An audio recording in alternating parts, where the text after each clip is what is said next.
자, 이어서 우리 그리스 미술 이제 고전기에 들어갔다가 이제 이 그리스 미술 가고 그리스 미술에서 건축도 보고 도자기도 보고 그다음에 조각도 보고 뭐 이렇게 보다가 그 뒤로 좀 넘어갔었는데 다시 이제 좀 앞으로 와서 순서대로 또 다시 이렇게 진행을 해야 되겠죠. 그래서 음, 우선은 그 고전기를 하다가 그걸로 넘어간 겁니다.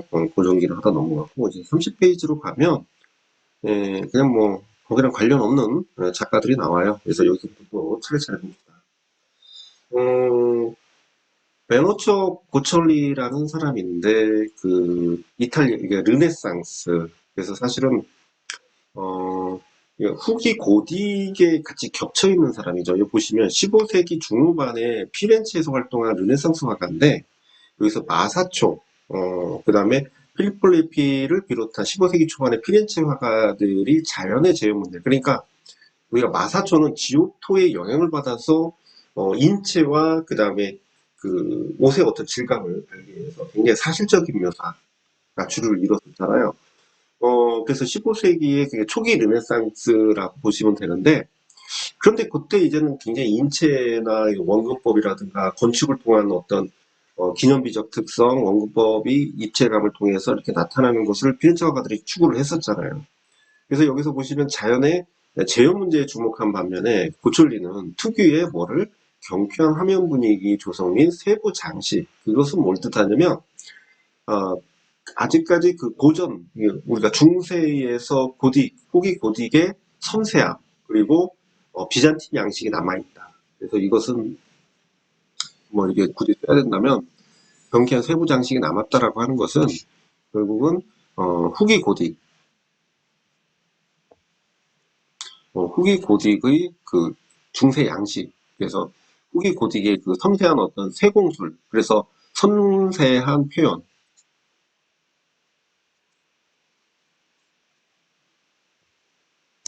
섬세한 표현과 플러스 뭐냐면 중세, 그러니까 비잔틴, 음,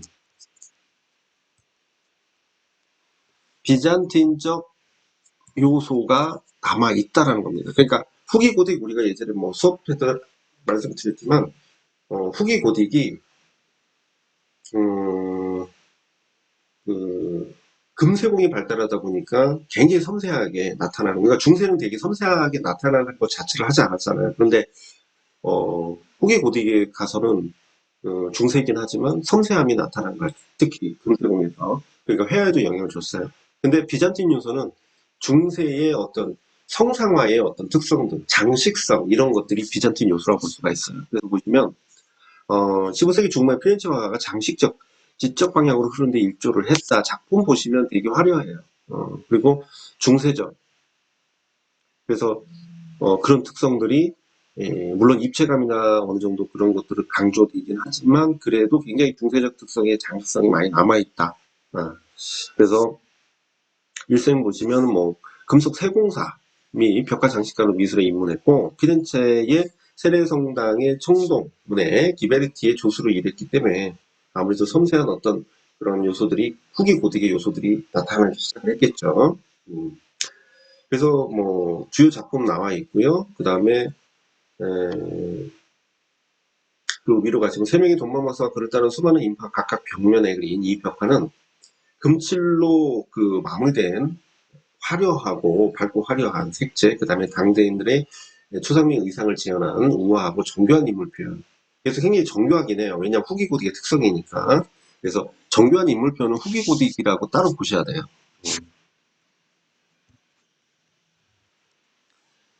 그다음에 장식적인 세부 묘사 이런 것도 그렇고 후기 고딕의 풍경에서 주민자의 귀족적 취향을 잘 보여주고 있고요. 그러니까 장식적이라는 거예요. 그러면 이는 당시 멜치 가문의 주축이 된 피렌체의 세련된 지적 환경을 반영한 거다. 그래서 우리가 멜치 가문도 했었잖아요. 그래서 그 밖에 주요 작품으로는 뭐 이런 것들이 있다.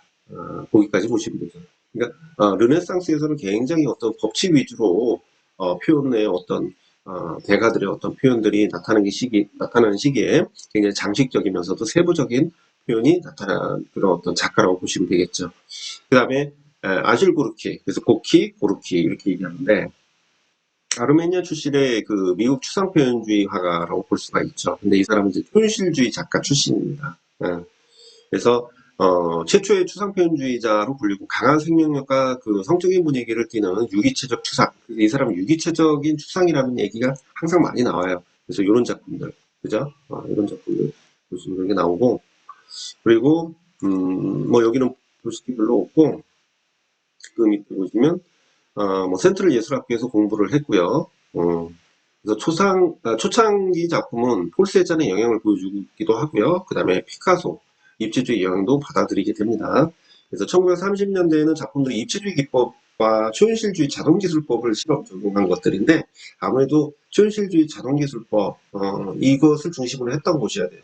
그래서 35년부터 39년까지 연방예술 프로젝트의 지원을 받아서 뉴저지 뉴욕 공항에 그 벽화를 제작을 하기도 했어요. 그래서 40년대 초반에 2차 세계대전을 피해서 미국으로 건너가서 유럽의 초현실주의 작가들과 교류하는 한편 데코닝과 친하게 지내면서 작가의 특유의 추상 양식을 완성시키면서 추상표현주의의 특성을 보이기 시작하죠. 그래서 뭐 말년에 어렵게 살았다 이렇게 나오는데 이런 작품들이 유기적 특성을 보이면서 되게 성적인 특성이라든가 그 다음에 그런 어떤 자동기술법의 어떤 초현실주의에서 주로 표현되었던 주제적 요소들이 많이 나타난다고 보시면 돼요. 그죠? 그래서 그건 여기까지 보고 그 다음에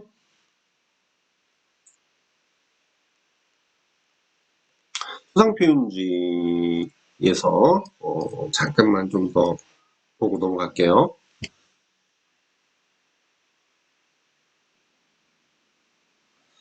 자, 그렇게 해서 그 추상표현주의하고 자동기술법이 나왔었죠. 그럼 자동기술법을 잠깐 보고 갑니다. 자동기술법 638페이지.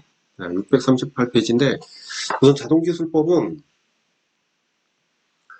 촌실주의 화가들이 이제 고안을 했어요. 그래서 무의식적 내용을 표현하기 위해서 최대한 의식의 개입을 차단한 무념무상의 상태에서 사전에 계획함 없이 즉흥적이고 자동적으로 손이 가는 대로 그려지는 용어죠. 그래서 자동기술은 특히 앙드레 브루통의 문학과 미술에서 초현실주의 창작 기법으로 선호하며 권장했던 방식인데 앙드레 브루통으로 중심으로 해서 문학과 미술에 그러니까 문학의 영향을 받았다라는 겁니다. 그래서 에른스트라든가 마숑이라든가 호암미로 등이 주로 이 기법을 사용했고 이후에 그 미국의 추상표현주의의 그 액션 페인팅 기법에 영향을 줬다라는 것이고 유럽의 앵크로멜 회화에 탄생에 있어도 커다란 영향을 미쳤다라고 하는데 비정형, 무정형, 앵크로멜 회화에서는 무정형이라는 개념의 형식에 영향을 줬다고 보는 겁니다. 그러니까 얘네들의 앵코르멜은 그 비정형, 무정형의 형식의 어떤 그 형상이 없다라는 겁니다. 그래서 아무래도 그런 부분에 액션 페인팅의 어떤 그런 행위적 요소보다는 물성을 강조하는 게 앵코르멜의 특성인데 그러다 보니까 이제 형상에 구애받지 않고 물성에 집중하겠다라는 것에 영향을 줬다고 보는 거죠. 그 정도 보시고요.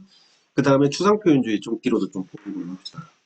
추상표현주의는 정의는 1940년대 후반으로 보는 거예요. 후반으로 보고요. 그 다음에 50년대까지 길지는 않습니다. 전개된 미술운동이고 작품의 큰 규모. 그래서 작품 자체가 굉장히 규모가 커요. 기법에서도 핸들링 그러니까 액션 페인팅의 특징이고요. 미국 그 미술에 국제적으로 큰 영향을 끼친 것으로 추상표현주의가 최초예요. 얘네들이 미국이 왜 그러냐면 구상주의를 계속 유지했다라는 거 아시죠? 그러다 보니까 별로 유럽에서는 이제는 뭐 이제 모더니즘의 형식을 추구했을 때 얘네들 구상을 했기 때문에 인정을 받지 못했다라는 겁니다. 근데 운 좋게도 2차 세계대전의 그 이후에 가장 중요한 미술 운동 중에 하나로 평가받는 것은 2차 대전이 이런 피난을 미국으로 간 거예요. 미술가들이. 미국의 자체에서 나타난 건 아니라는 거죠. 그래서 확실히 추상표현주의는 세계 현대미술 중심을 이제 파리에서 뉴욕으로 옮겨놓는 데 역할을 했고요. 원래 추상표현주의라는 용어는 1919년에 칸디스키의 특정 작품을 일컫는 말로 사용됐고 형식적으로는 추상이나 내용적으로는 표현주의적 그러니까 추상과 표현주의적 요소가 같이 있다는 뜻입니다. 그래서 좀 밑으로 내려가시면 저 요거부터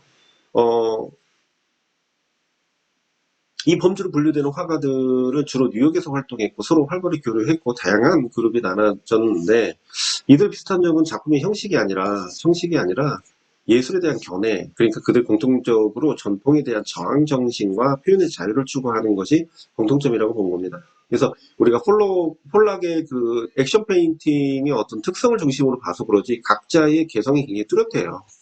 한편 추상표현주의 기법은 자동기술법, 아까 얘기했죠. 그러니까 효과를 중시한다는 점에서 표현주의보다는 초현실주의에 더 가깝다라고 보긴 해요. 왜 그러냐면 자동기술법에 영향을 받았다는 거예요. 그러니까 추상표현주의가 표현주의에 영향을 받았다기보다는 초현실주의의 자동기술법에 영향을 받았기 때문에 그래요. 그래서 그 부분을 얘기하는 거고요. 추상표현주의를 촉발시켰던 집중의 요인은 2차 세계대전 당시에 미국으로 피난왔던 유럽의 초현실주의자들이었다라는 겁니다.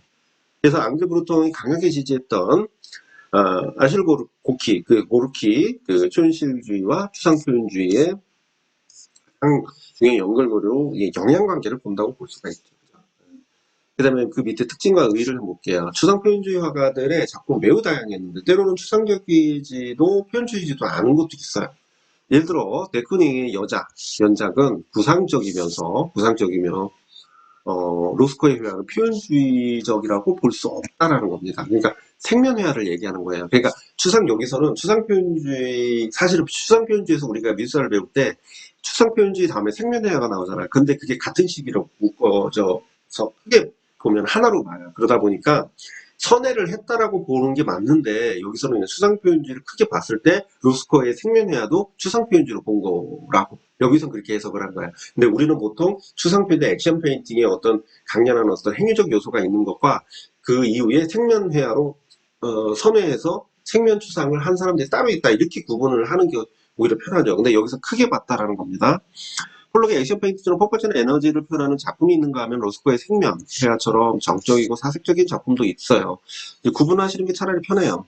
하지만 이런 양극단에도 불구하고 대부분 추상표현주의 미술의 공통된 특징이 있는데 그것은 대형 작품을 선호하고 캠퍼스를 평평한 표면 특성을 강조해서 그림의 모든 부분이 똑같이 중요하다라는 올 오브 방식, 그래서 올 오브 페인팅이라고 하죠. 올 오브 페인팅. 전면 균질이 나타나는 거예요. 그러니까 올 오버 방식의 올 오버 페인팅은 결국 전면 균질을 추구하는 겁니다. 캠퍼스 전체에 채운다는 점이고 개념적인 측면에서는 그림 그리는 행위 자체가 중요시되면서 수상미술은 중요한 의미를 전달할 수 있고 형식주의적인 측면에는 평가돼서는 안 된다고 생각해가지고 예술가는 절대적으로 개인적이어야 한다고 믿었다. 그래서 표현주의적 성향이에요. 그 다음에 그 밑으로 쭉 내려와서 한 5번째 보시면 추상표현주의 화가들은 대부분 1900년과 1915년 사이에 출생했으며 그들 중 대부분은 대공황 시기에 맞물려 활동 초기에 어려움을 겪었어요. 그래서 로버트 모노레를 제외한 주요 추상표현주의 화가들은 구상회화로 출발했지만 대체로 1930년대 말이나 40년대 초에 추상미를 전향을 해서 추상표현주의 특징을 보인다는 뜻입니다. 그 다음에 중간으로 가셔가지고 여기서 보시면 이 시기에 중요하게 활동했던 미술 비평가 클레멘트 그린버그와 그 다음에 로젠버그라는 사람이 있어요. 그래서 그린버그는 형식주의자고 로젠버그는 어떻게 행위적인 요소, 액션 페인팅의 특성을 보고 있죠.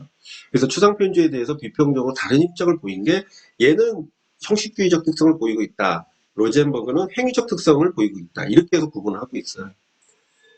그린버그는 모더니즘 형식적 미술의 발전에 그 추상표현주의 역할을 강조한 반면 로젠버그는 액션 페인팅의 인간의 자유에 대한 실존주의적 확신을 연결지어서 바라봤다는 것은 액션에 집중하고 있다는 겁니다. 그 다음에 그 밑에 작가들 나와 있고 영향변천 보시면 1960년대 들어 추상표현주의가 절정기에 지나고 팝아트가 등장하는데 그것이 영향관계라고는 보기는 힘들고요. 뭐냐면 팝아트는 추상표현주의의 반대 성향을 가지고 나타난 겁니다. 그래서 새로운 세대가 등장했고 그러나 추상표현주의 작가들 이후에도 활발하게 작품 활동을 지속했는데 젊은 예술가들이 추상표현주의 명맥을 이어갔고 조각가도 데이비드 스미스 이런 사람들 나중에 나옵니다. 그렇게 해서 같이 볼 수가 있어요. 그 다음에 그 위에 오른쪽에는 이제 정책 성향으로 보는 관점인데 그건 별로 의미 없어요.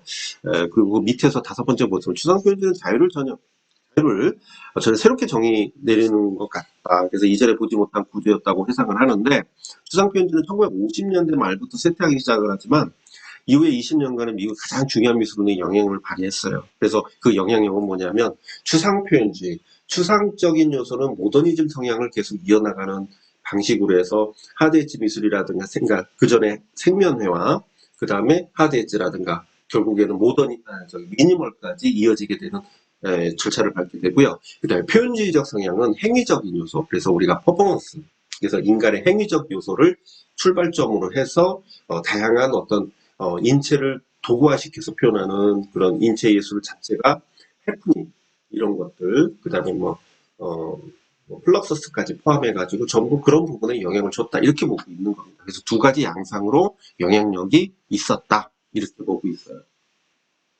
자, 그래서 여기까지 하겠습니다. 여기까지 하고요. 다시 또 앞으로 가서 순서, 그래서 여기서 그린버그 잠깐, 로젠버그와, 이 사람들 잠깐, 그린버그를 아마 그 이후에 볼 수 있으면 한번 보면 좋을 것 같은데, 예, 그렇게 하여튼 그린버그 뭐 나중에 보더라도 그 앞에 다시 가서 순서대로 또 진행을 하겠습니다. 제가 지금 뭐를 시켜놔가지고 좀 먹어야 되기 때문에 좀 빠르게 했는데, 예, 우선 이거 보고 여러분들 그 좋아요를 왜 이렇게 안 누르죠? 좋아요를 좀 눌러주면 제가 느끼는 바로는 저도 이제 유튜브 한 지 얼마 안 됐지만 이 좋아요를 이제 누르면 이게 좋다라는 의미 아니겠습니까? 그걸 보고 좀 힘을 얻을 텐데 구독만 많이 하시고 좋아요는 잘 안 누르시는 것 같아요. 그래서 좋아요를 뭐 의미는 뭐 저한테 이득되는 거는 없어요. 그냥 좋아요 보면 많이들 좋아하는구나 이렇게 또 힘을 얻어서 할 수 있는 것이 되겠죠. 그죠? 그래서 오늘 여기까지 하겠습니다. 감사합니다.